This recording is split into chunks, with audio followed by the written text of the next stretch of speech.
is not not transverse. You're keeping it like that, perpendicular to the inguinal ligament. It's kind of perpendicular to the inguinal.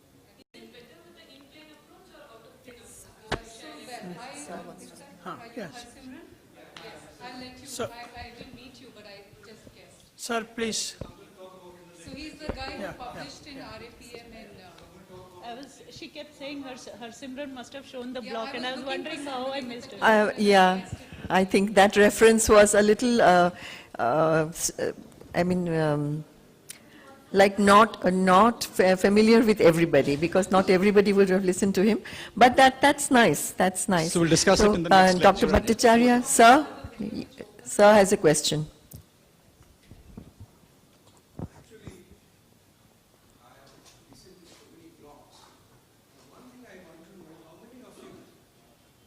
Place the block on the wrong side. So what you do, prevent that. Because there is a lot of work is being done to prevent that. I'll narrate my incidents, why it happened. No, I just wanted to know that it is not uncommon then. It does happen. Because recent services, so we have to devise open, good for the people. one device is called stop the clock, which is being practiced in UK now. I don't know what other countries. There you have done everything. You have done the WHO thing. You have done all the checks. And that before inserting the needle, you again check it on the side. Because many times due to the position, usually the surgeons put an arrow. The nurses put an arrow on the side. You can't see because of the deformity, maybe because of the drapes. So you may miss it. So one way of checking it, stop the clock. Yeah, that's what they say now. This, for me, it happened because both the limbs were on the cast, and I asked the surgeon which hand he is operating. He was wrong again. He told me he is operating on the left hand. Then I gave an infraclavicular block. Then he opened the cast there, and he found that the fracture which he wanted to operate was on the right hand. It was, before giving, I asked the surgeon. Then he misled me. Then I had to give a general anesthesia. No, I'll tell you what, especially in peds ortho, especially in CP kids, both the limbs will be abnormal. And the surgeon has probably thought of operating on one limb, the tendon transfers were on one limb. And since both looked abnormal, although you go to the theater thinking that, okay, he said right hand, you may, it is humanly possible, but after that one error and it teaches you a lot. But luckily for this particular kid, the surgeons said, never mind, if you've blocked the other side, I'll operate on this side. Dr. Anshuman. One more. Anshuman. You confess. Sir, we are very, to the present situation, we are very, very lucky to be in India, in a place like India. I work in a very periphery, and madam was asking about timeout and all. I spoke about timeout, but I don't practice that, to be very frank. And we are private practitioners who run around like mad people, and this happens. This happens. I know what we did. The surgeon was also very cool. Oh, no, it's the other limb. Then my alternative was to give a general anesthesia, that's all. Yes, Dr. Anshuman, please. Yeah. One comments. My comment is not on what to do. I'm sorry. I didn't want, the question of wrong side surgery and wrong side block and the role of timeout, it was designed primarily not for the pediatric patient population because you don't have a consent in the OR. So the workaround is that you have two timeouts, one in the presence of parent with the nurse and the anesthesiologist, which confirms the consent, if the consent has been obtained and signed for the sidedness of the surgery. And the second timeout is done in the operating room with surgeon, anesthesiologist, and the nurse, using that consent form as the anchor to confirm which side of the surgery. Is it a 100% proof method? Absolutely no. But probably it would reduce down your wrong side events very, very dramatically because you have put in three different barriers to an error. And I think that's a reasonably good practice to follow. And to answer your question, no matter how busy you are, I think it takes about a minute. But we are not organized. There's no structure, no protocol, actually. It's the desire. Problem is no protocol. Our surgeons have the same argument, Yeah. that we are too busy to be present a complete timeout. We videoed it, and we showed that video, how long does it take. It took about 1 minute and 17 seconds by each one introducing and everything to be done. So I think a minute, even if you're doing 10 surgeries in a day, that comes out to be about 15 minutes a day. But it'll solve you $1 million in a year if you avoid the wrong side surgery. Every problem has got a solution, Yeah. but it's not that Ma'am, please. I think I would like to add here that, two things. One is that two timeouts, possibly it's only feasible if the parent is taken inside theater along with the child. And second thing is that, this WHO checklist is basically a team effort. That means you do omission and commissions of both surgeons as well as anesthetists. I mean, you have to really look after each other's shortcomings and check the records, check the x-rays, and all the other things repeatedly. Actually, at our hospital, we practice timeouts twice, and in the preoperative area, we call it a sign-in process, and it is mandatory for the surgical team member to be present there. Otherwise, the patient is not wheeled inside the operation theater. And over a period of time, all the surgeons have reconciled. Now they do not have any objections any longer. Yes. Thanks. Yeah, Mr. After that. Sir?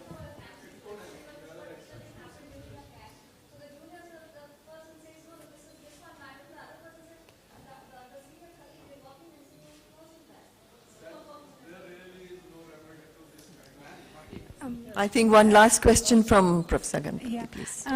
In Canada, we have introduced the same WHO surgical pause, but when we started doing the blocks, we do the blocks ahead of time in the block room. And I was caught on the wrong foot because sometimes even the surgical consent wasn't there. The patient was booked, which appalled me actually. So before we bring the patient to the block room, the surgeon has to go to the surgical pre-op area. He marks the site of surgery, and his signature has to be there before I can move the patient to the block room. Once the patient comes to the block room, the nurse will check and make sure that the site he has marked jives with the consent that is on the chart. Without that, we don't proceed. Then I will tap on the patient's leg. Is this the leg we are operating on? So we don't sedate the patient until that is done. I mark once again. So we've got double confirmation and before we give any sedation. In spite of all these things, mistakes can happen. Yes. But once the patient goes to the room, they do all this over and over again. They will do the surgical pause. In children, confirm- of course, the patient, the child cannot identify. Yes, so I yes. think the parent is a good guide. Yes. According to them, yes. And Yes. the surgeon. Yes. Thanks. Thank you all so much. We encroached on lunchtime, but I think we can have a quick lunch and then come after the lunch session. Thank you so much. People can leisurely walk into the hall, but without wasting much time because a lot of schedules are a bit tight. I would like to call the first speaker, Dr. Lakshmi Vas. She will be speaking on the contribution of regional anesthesia to the new frontiers in chronic pain management. She is a very seasoned pain physician and too good at both. I should call it a comprehensive care. I don't talk about it as interventional pain point of view, but comprehensive care, and then a lot of work on the pediatric pain management, and she has a lot of innovative things and tools. Hope she shares those things with us today. Point. Madam, all yours. Yeah. Thank you, Dr. Joshi. And good afternoon, everybody. So we have a lot more regional anesthesia aspirants than chronic pain aspirants, it looks like. And regional anesthesia has definitely contributed a lot to new frontiers in chronic pain, because without regional anesthesia techniques, we would have had nothing to offer to patients other than what other specialties could offer. So by way of interventions, and interventional palliative care. Interventional palliative care is a new topic which is not yet born, really speaking. But once it takes off, it will play a pivotal role in cancer pain relief. And USG as well as nerve stimulators both have played a major role in the development of new interventions. 8 years ago, I was quite content with my C-arm and nerve stimulators, radio frequency procedures, etc. I would do mainly interventions concerned with back, transforaminal epidural injections, facet-related procedures, radio frequency ablation. Radio frequency ablation for the new people is when you ablate it, when you heat the temperature, this is the egg coagulating, egg white coagulating there. And that's exactly what radio frequency ablation will do to the nerves near which you place the needles. And advanced procedures like intrathecal pumps and spinal cord stimulator, etc., also can be performed with C-arm guidance. So regional anesthesia, I was also doing quite a number of regional anesthesia procedures like continuous infraclavicular, posterior paravertebral approaches to brachial plexus catheter placements for CRPS and CA breast pains. So, or I would also do continuous sciatic blocks or mid-thigh or lumbar plexus blocks. So, and in spite of, and also we have had spectacular success in CRPS. At this time, I'm saying that we had spectacular success with CRPS reversals, but our papers were getting bounced in the academia because we had no objective evidence of what we were talking about, that motor manifestations are primary and all the autonomic findings are secondary to the motor findings. So our procedure at AIPMR for CRPS was systematic dry needling used in every case, but as an add-on therapy to continuous brachial plexus block as a part of multi-modality treatment regimen. So I would do a stellate ganglion block in CRPS patients, then put in a brachial plexus catheter. Please remember, this is the time when I did not start ultrasound. So my confirmation of brachial plexus was with dye spread confirmation and stimulating catheter confirmation. And the patients would go home with this continuous brachial plexus catheter, and then they would come for dry needling, which I would do.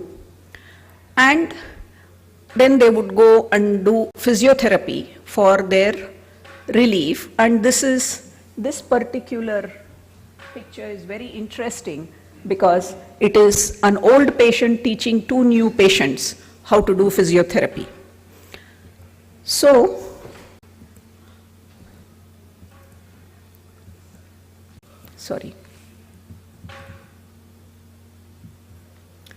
So my CRPS patients will come on day 1 like this. Day 3, they are like that. You know the first picture there. My aiming seems to be all haywire. Anyway, I'll try to point here. This is day 1, day 3, day 5, day 10, day 12, and on day 17, they are able to hold the dynamometer, but they can only generate 0 pressure. And then by day 22, you can see the same hand is generating 4 pounds per square inch. For those people who are treating CRPS patients, this will be a wonderful thing. And it is actually an astonishing thing to see this. So I also had complete recovery of CRPS. I'll just show you in just 18 days. Here is a patient who comes like this. You can see that the left hand she is not able to do at all. This is very typical of a CRPS patient where the stiffness predominates the clinical picture. You can see how she is struggling. The same patient after 18 days see the briskness with which she is moving. So, and this was not in one patient, but in so many patients where activities of daily life which were impossible on their first visit became possible after our MMTR. Here is yet another patient. See the dystonia here. 22 days later, the same lady, she is a celebrity, you will recognize her probably. She is able to do a fine thing like lifting a glass of tea and drinking. Another patient of lower limb CRPS, struggling to walk, antalgic gait. 40 days later, climbing stairs, running up and down the stairs. So I knew that I was doing things right. I also knew that there was something abnormal in the muscles. But then I had no way of objectively showing that there is something wrong with the muscles. So when the ultrasound people were after me, please buy the machine. And I was not buying because I thought I'm quite comfortable with my C-arm and nerve stimulator. Then one day when they came to show me the ultrasound machine demonstration, see, this is a normal patient, normal hand of one patient, and the same patient, the CRPS hand, this is what it looks like. See the destruction of muscles. So this is where USG became very important to me. So I bought USG machine, Sonocyte machine, not for doing blocks, but for doing a clinical research study on CRPS. And anyway, fortunately that paid off. I got this publication. The publication is not the answer, but sensitizing the world at large to the motor disability of CRPS is the primary thing. So now I have bought an expensive machine and I have also done my publication. Next what? Now I have to use my expensive machine. So I started, these are the publications. I wanted to utilize my machine and do paisa vasool. So I started innovating new types of blocks. Before that, this is another paper in the making. Muscles in neuropathy are completely normal, whereas CRPS muscles are like this. This is a paper which is going to go now. So now the new procedures developed because I wanted to do paisa vasool of my machine was pulsed radio frequency of the entire nerve supply of the knee with the premise that OA is a neuromyopathic condition. OA knee is not an arthritis to start with. It is actually a neuropathic phenomenon, neuromyopathic phenomenon, and OA is just a happening in the continuum of the pain. So, our publications that highlight the neuromyopathy in OA are these two.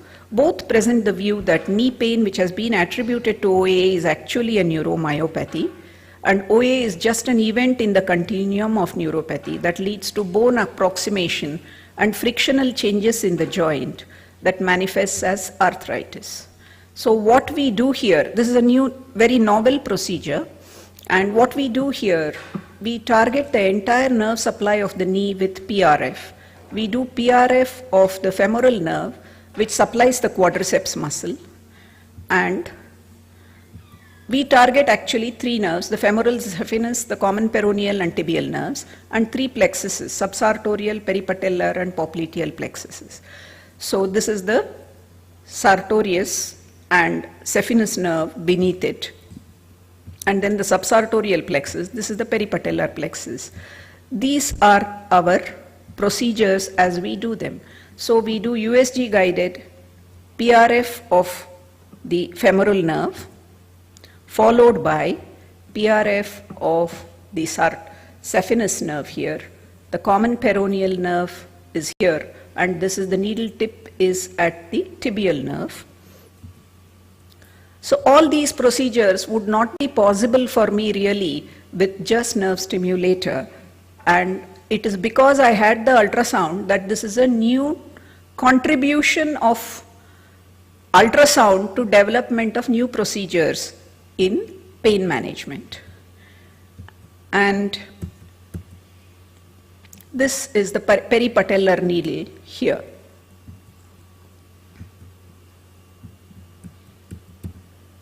So these are videos of the same thing. I'll just play one of them.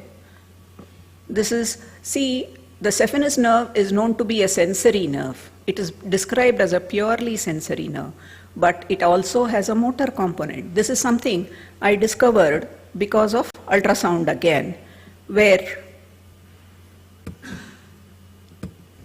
not playing, refuses to play. My own computer, I cannot even blame anybody for that. Let me see if it plays. Okay. Huh?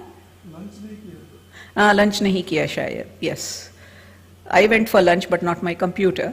But anyway, I'll just wait and see if it plays for just another, okay, not playing. Forget about it. It was only showing that when you stimulate the saphenous nerve, the sartorius nerve twitches away.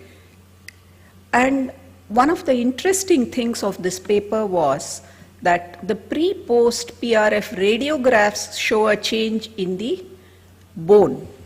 We feel that osteoarthritis happens because of the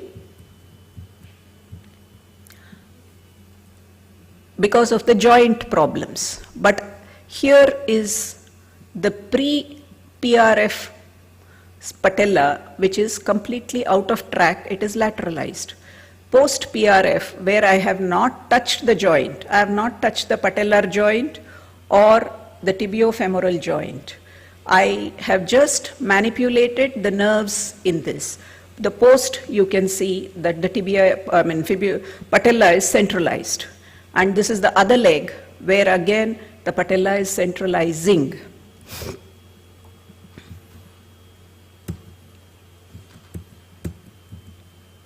This not only does the position change, it also moves away from the femur so that, you know, the friction of the patella rubbing here and here and here is not there. It has moved away from the femur.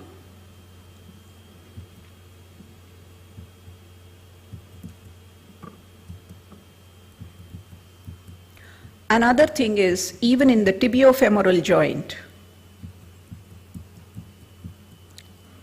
very irritating.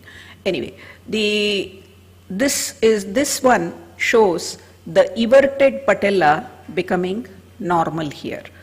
And look at the pre-pictures where these two are abrading, femur and tibia are abrading each other here. But here, see the space which has come in. In the same way, here again. And these are not findings in one patient or two patients. These were the findings in more than 40-50 patients, and the initial paper is only about 8 patients that I have sent. In addition to all this, we also do dry needling of the muscles which are acting across the joint.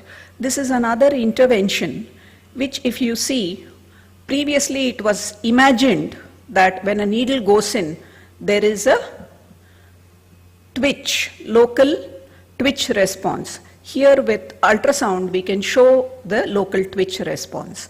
And after the needle goes into the muscle continues to quiver for quite a while, and that is shown in this patient.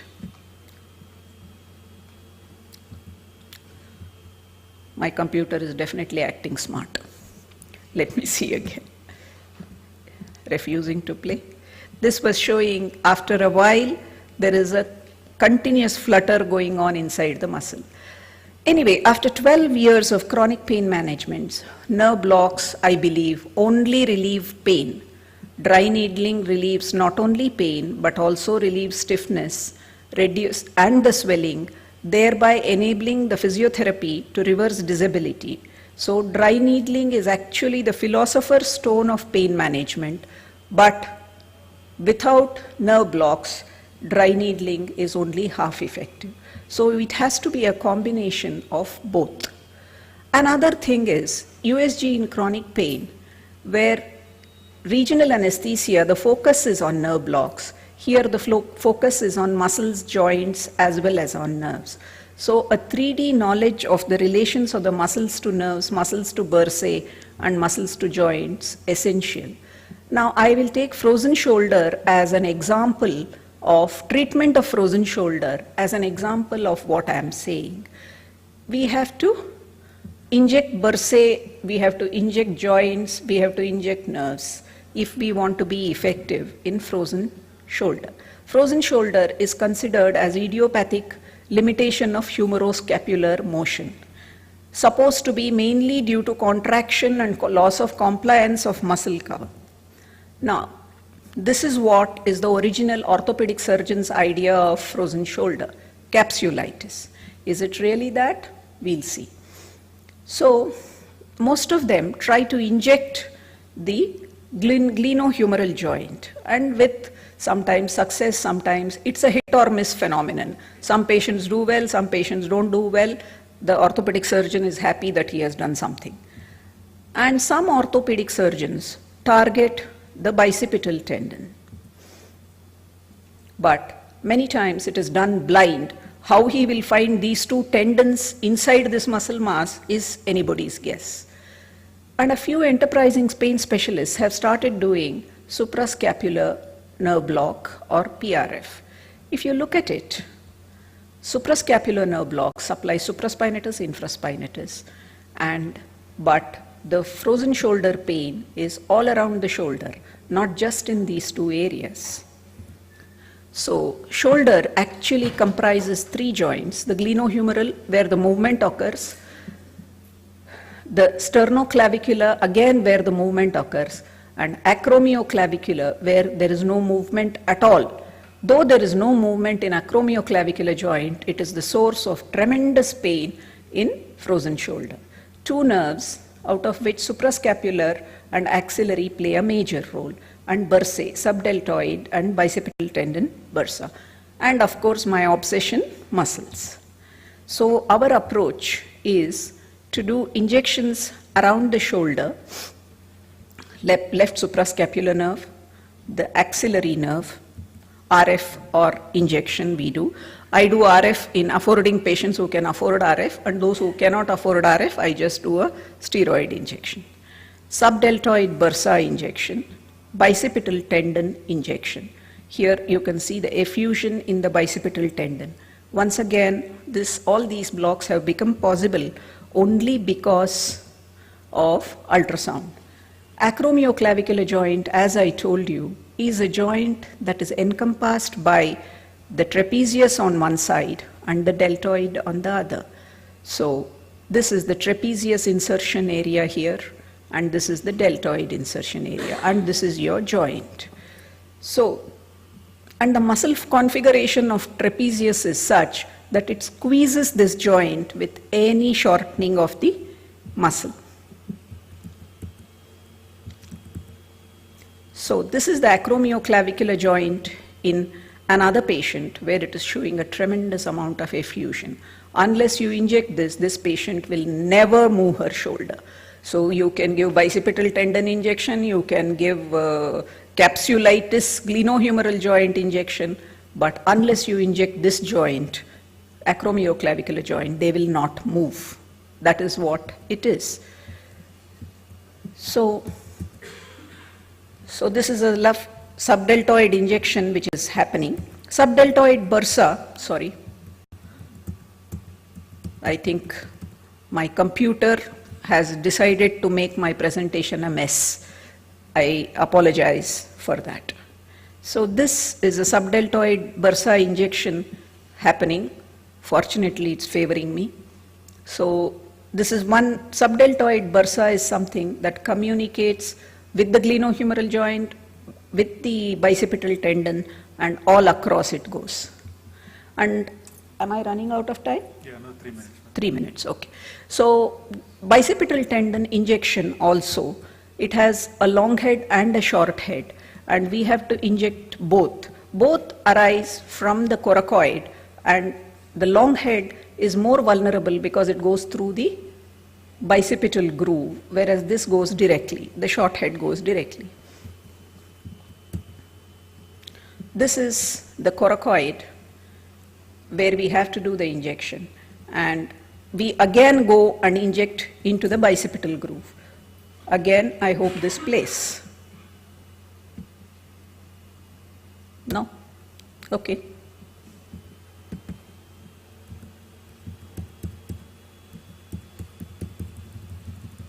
Not moving ahead. The nerves, there are many nerves which supply the shoulder joint, but it is this axillary nerve from the radial nerve which plays a very important role in the pain in the back of the shoulder. And here it comes out and innervates the deltoid, and you can see all these, you can pick it up from any anesthesia, any anatomy textbook. So this is showing the suprascapular PRF, which I will skip all these because I think in the interest of time, I will skip. I will go to another thing where in headaches, I have developed another procedure called suboccipital triangle injection. I inject around the nerves in the suboccipital triangle. Hanging computer, okay. I'm not able to go ahead. Anyway, I will simply talk about this. One of the things is the 3 nerves which are responsible for the supply of half the scalp are the suboccipital nerve, the first 3 nerves actually, basically. The first 3, C1, C2, C3, are the ones which are responsible for this. And we have to do a PRF of these, followed by dry needling of all the neck muscles, and headaches, migraines, the facial pains, some of them all disappear.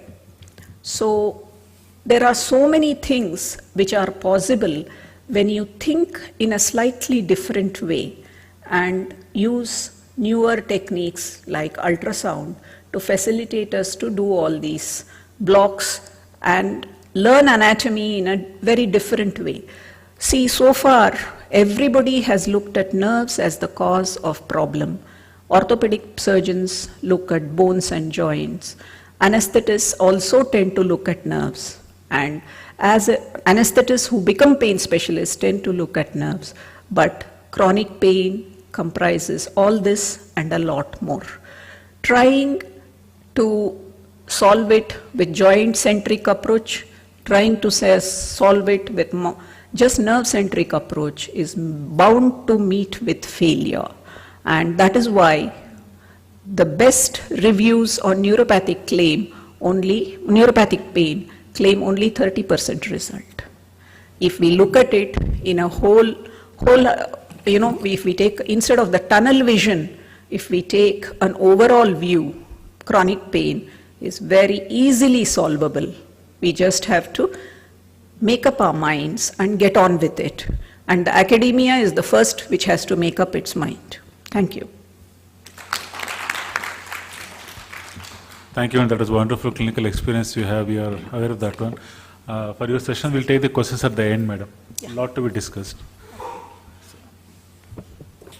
Next, we call upon Dr. Murali Tondevavi from Bangalore. He'll be speaking on interventional pain management in chronic pelvic pain. And it's quite an important topic because with so much of PCOD and a lot of things are happening in and out, and endometriosis, this particular component has really come into fore, and let's see what exactly he is going to share with us. Dr. Murali. Sure.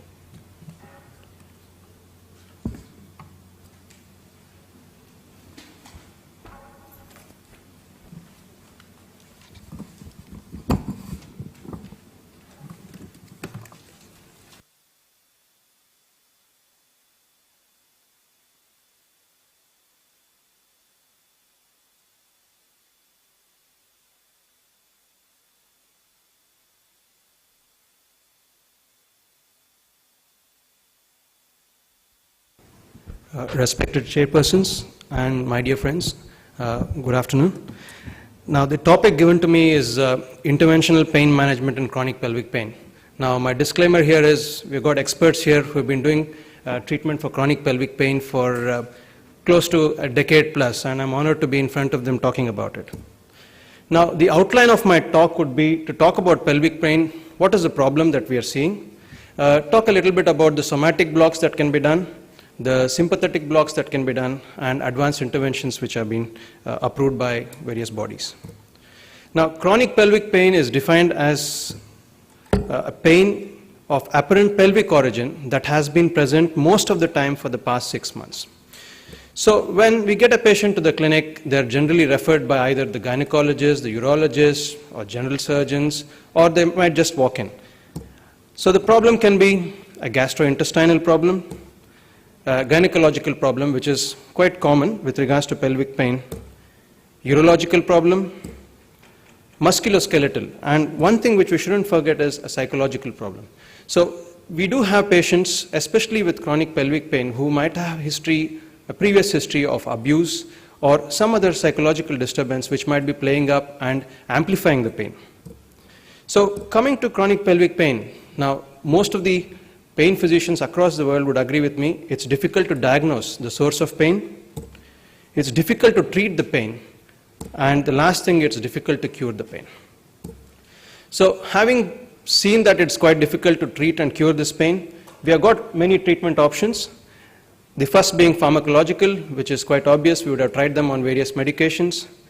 And therapies. Now here it plays a very important role because physical therapy, manual therapy is very helpful in myofascial pain, as I'll tell you in a couple of slides later. And as Dr. Lakshmi was already telling, the psychological component of pain is also quite important and it should be treated and just not the blocks.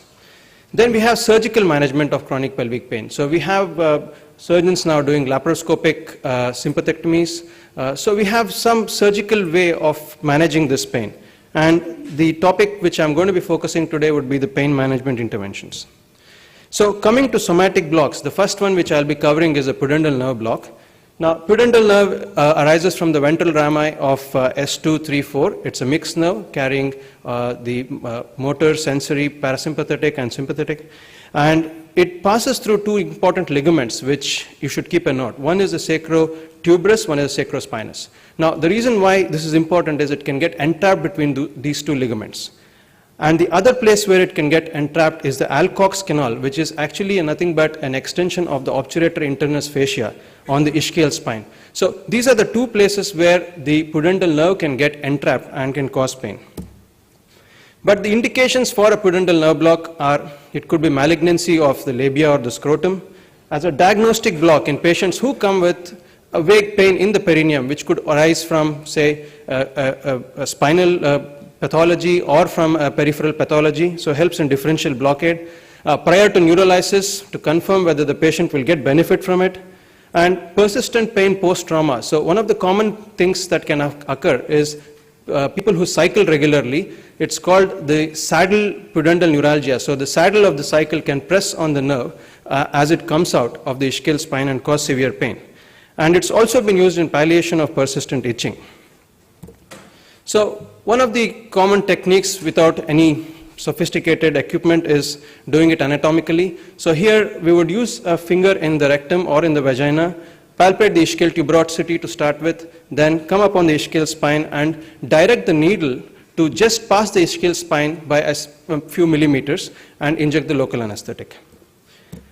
Recently, ultrasound has come in a big way and we are seeing a lot of blocks being performed with ultrasound, and I do use ultrasound quite commonly in my pain practice, and pudendal nerve can be blocked with ultrasound. Now here you can, this is the back, and here you can see the gluteus muscle and the piriformis. So people who are used to doing piriformis injections, it is quite easy to kind of locate the piriformis muscle. It lies beneath the gluteus and it moves on internal and external rotation of the hip. So once we located the piriformis muscle, we need to move down and we can see a ligament, a bony structure, Sometimes if we are lucky, we can see the sciatic nerve. This is probably the best image that I could get. Most of the images are not that great. And then you see a pudendal artery. Now, if you put a Doppler, you can see the pudendal artery. The pudendal nerve is medial to the artery. So this is done in an out-of-plane fashion, and it's quite a good approach to block the pudendal nerve. Complications, again, pudendal artery and vein can be damaged, but the main thing which should be kept in mind when doing a blind technique is the rectal damage and the fistula that can be quite a devastating complication. Now, coming to myofascial syndrome. This is something which is very important because most of the patients with pelvic pain have myofascial syndrome. And pelvic pain associated with active trigger points in the pelvis muscles. So the patients have a component of myofascial syndrome whenever they've had chronic pain in the pelvis for a long time. And the history, they give us history of heavy aching pelvic pressure, falling out sensation, and often later in the day after prolonged sitting. And also the female patients might complain of dyspareunia.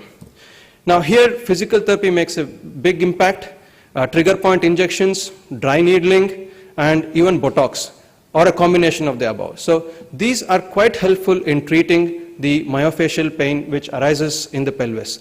The common muscle which manifests this is a levator ani, but you can have piriformis pain manifesting as pelvic pain and even other muscles in the region.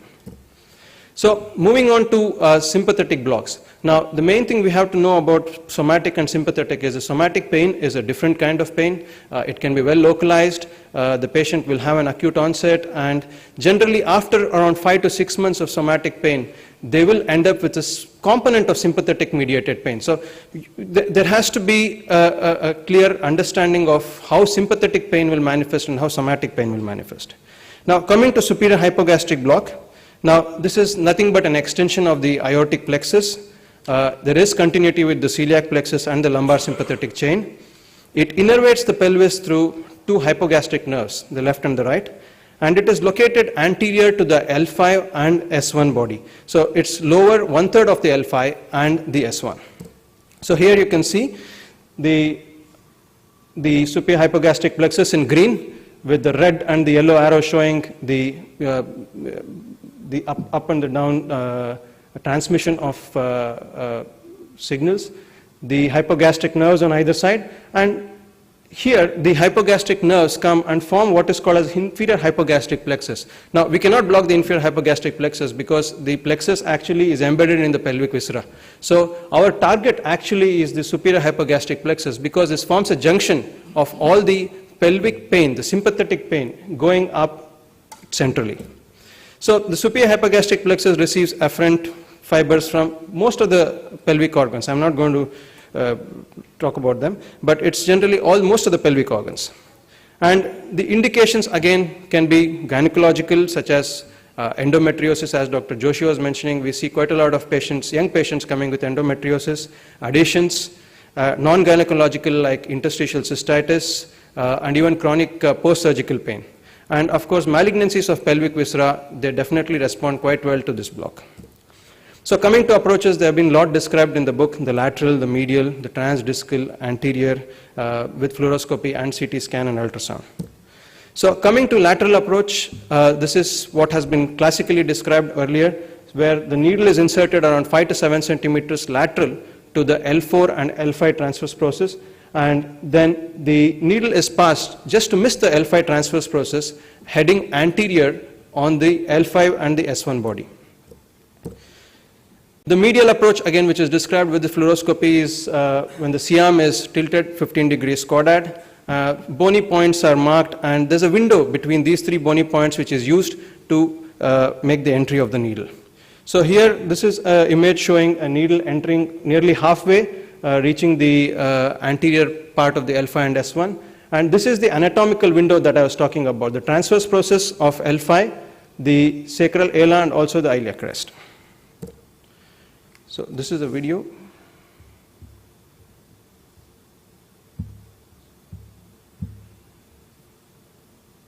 I need help from this guys. Now it's going to the next one.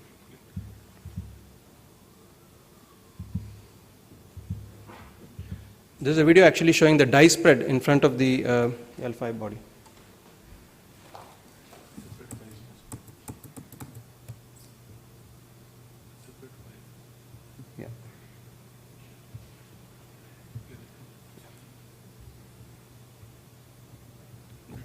So I'll just move to the point where, so you can see the needle coming in. I'll just go to the point where the needle is more easily visible. So the needle is coming in there, and in a minute you will see the dye spreading in front of the vertebra. It needs to hug the body of the vertebra. If it is not hugging, then it is not in the right place. It could be in the psoas muscle, it could be in the peritoneum, or it could be intravascular.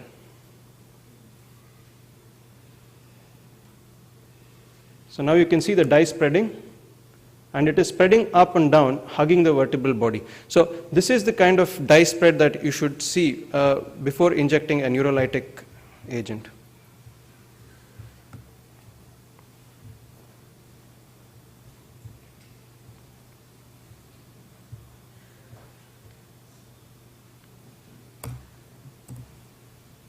And the other approach which has been described is the transdiscal approach, where the needle goes through the L5-S1 disc. But the main thing which has to be kept in mind here is antibiotic should be used because of the risk of discitis, and it should be given at least half an hour prior to the procedure. So this is a transdiscal approach where the needle has gone through the L5-S1 disc and the dye has spread anterior to the vertebral body. Now, Dr. Bhatnagar and team from AIIMS have actually described an anterior ultrasound-guided superior hypogastric plexus block, and they have got a case series which has been published. And what they describe here is locating the fifth lumbar vertebral body by looking at the vascular anatomy, that is when the aorta divides into the iliac vessels, and injecting the drug anterior to the fifth lumbar vertebra. But the note here is the patient should have good bowel preparation, and also with regards to the anatomy, they should be thin, and this is the points which they had made in their paper. Now, coming to complications, we are going through some important structures in the region when we pass this needle. One is the L5 nerve root. So when you're passing the needle, if the patient has paresthesia, you redirect the needle. The ureter actually is lateral to where your needle would be as it goes in. So ureter damage and bowel damage is something which can happen. Sexual dysfunction should be something explained to patients, especially when we are doing it for non-malignant condition. Intramuscular, in the psoas, intraperitoneal, intravascular, and hematoma can occur, and discitis, of course. The other thing very important is they have psoas spasm because it goes through the psoas muscle, so it's important to tell the patients that they might have some amount of back pain for at least 3 to 4 days. Now, evidence-wise, I'm not going to quote many papers. This is actually the paper with the largest number of patients. This is Plancart et al., and they actually pioneered the various techniques of superior hypogastric block in the 90s. So they had a series of 227 patients with pelvic pain, with pelvic CA, in whom they did a bilateral diagnostic block. Now, what you need to see here is only 159 of them had a positive response. And of these, they did the neurolytic blocks on this 159. Only 72% had a VAS score less than 4 after the block, and a mean opioid decreased by 40%. So what I need to tell you here is the block might not be effective in everybody. So out of 227 patients, they had 159 in whom it was positive. In the remaining, it was not. So this is something that you have to bear in mind when doing this block. Coming to the next sympathetic block, which is done, is the ganglion of Impar block. Now, ganglion of Walther's, sacrococcygeal ganglion, or other names for this. It is the most caudal sympathetic ganglion. It's a solitary retroperitoneal structure at the level of the sacrococcygeal junction. So it's the same diagram. Again, if you follow the sympathetic chain, you can see that the ganglion impar is the most distal point. It's like the dead end of the sympathetic chain. So this is where we are going to be targeting. Now, this is a 3D reconstruction. So here you can see this is where it would reside, in front of the sacrococcygeal junction.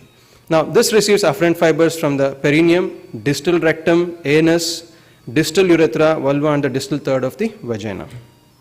So indications, again, it could be diagnosis or management of visceral pain and sympathetic mediated pain of the perineum and the coccygeal region, and neurolytic in cases of malignancy. Again, various approaches have been described. I'm sure any block, when it comes into clinical practice, will have every new person coming out with a new approach. But the most common approach which people follow is a transsacrococcygeal ligament approach. And the transcoccygeal is another approach. The anococcygeal is when they come from beneath the coccyx. A paramedian approach is when we come from the side. So different approaches are there. And here I would like to mention that ultrasound can play a vital role. Now, how can this play a vital role? Most of these patients coming in for malignancy-related neurolytic blocks, they have arthritis of this area, they will have calcification of the ligaments. So seeing that under fluoroscopy is difficult. Palpating is difficult. So here what we can do is we can scan with the ultrasound, just like how you would do for a caudal epidural. And what you can see here is, this is the sacrococcygeal ligament, and this would be the entry to the caudal space. But if you just go down a little bit, you will see a small cleft appearing between the sacrum and the coccyx. So this would be the sacrococcygeal junction through which the needle has to be inserted.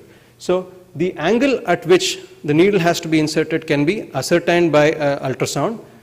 Along with fluoroscopy, ultrasound can be used to make the block safer and efficient. So this is looking at the dye spread. And the other thing which I forgot to mention here is, this arrow is actually the rectum. So this is the amount of gap or the space where we need to inject the medicine. So this is a ganglion of import block being done with the dye spreading anterior to the sacrococcygeal area. Now again, local anesthetic, a lot of studies have been done with just local anesthetic, steroid, phenol, and also even radiofrequency ablation. Now evidence-wise, this is again, I think, the paper with the largest numbers, so 20 patients with perineal pain, unresponsive to previous treatment. 18 had bupivacaine with steroid, 2 with 6% phenol, and both seem to have had good response with regards to pain relief. Now coming to advanced techniques, these were the techniques covering somatic and sympathetic. Now sacral neuromodulation is something which is very popular, especially in the West. It's an FDA approved modality. For treatment, initially it was approved for urge incontinence, urgency in frequency, urological issues, non-obstructive urinary retention, but now this technique has also been applied for chronic pelvic pain. So here there are two approaches. For anybody who has had a chance of doing neuromodulation, this is one of the challenges of getting the leads inferior. So if you get a chance in any cadaveric workshop, normally we are used to doing epidurals with catheters going up, but doing an epidural and pushing the leads downwards, this is a quad lead going into bilaterally into the sacral area. It's quite a challenge to get the leads in. So even the most experienced neuromodulation physicians find it difficult to put a sacral lead through the epidural. And the other approach is to directly insert into the sacral foramen and stimulate the nerves. So there are two approaches of using sacral neuromodulation. The other advanced therapy which is used is intrathecal drugs.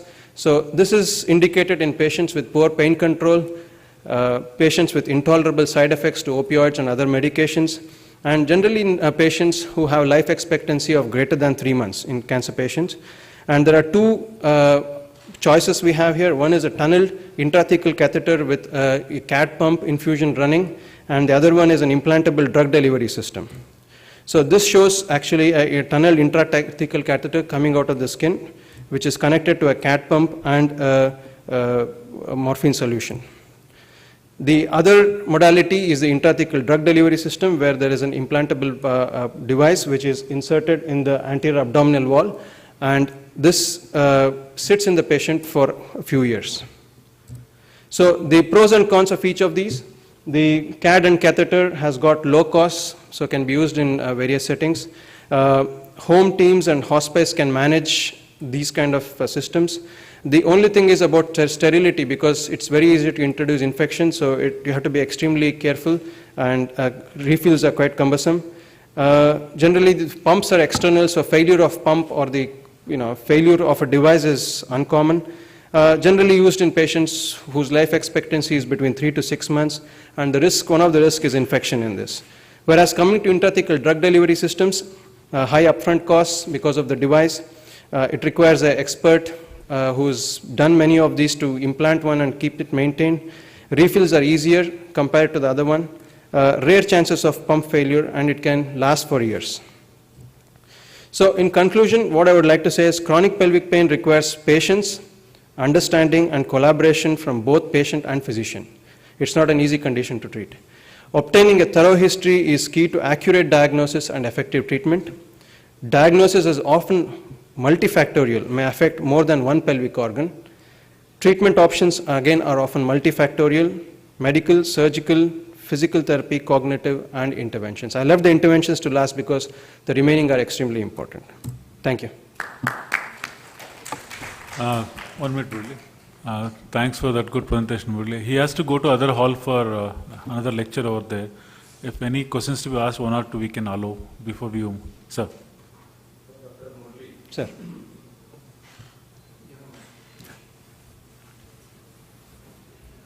Very interesting. Actually, chronic pelvic pain is a very neglected area. And interestingly, that we conducted an international workshop and conference some years back by ISP, Chronic Pelvic Pain Special Interest Group, and you have a little better knowledge about it. And invariably, when the patients come to us, they are already beyond nociceptive pain, and they are in the sympathetic mode. And recently, thank God, I combined every patient with pudendal, bilateral pudendal nerve, and chronic, the hypogastric plexus, superior hypogastric, and also sometimes ilioanguinal or genital branch, depending on whatever. And you find it excellent results with this one.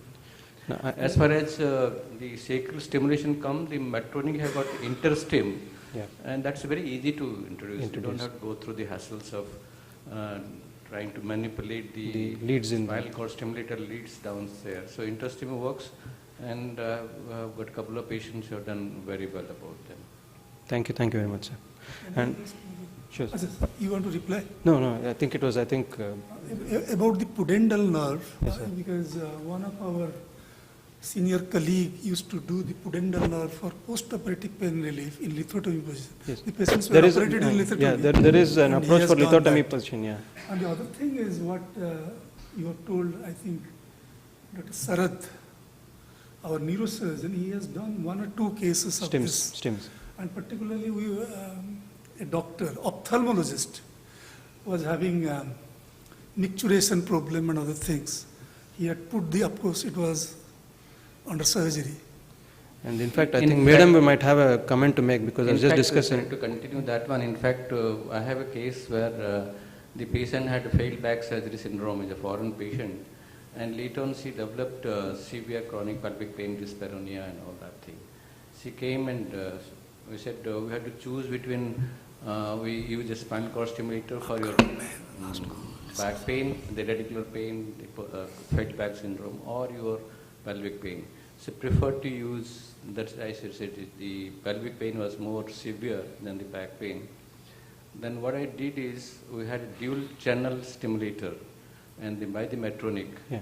So I used the InterStim, part of it, for this one. Then later on, then decided to also introduce the stimulator for the chronic pelvic pain. I said it will going to use much more battery than normal.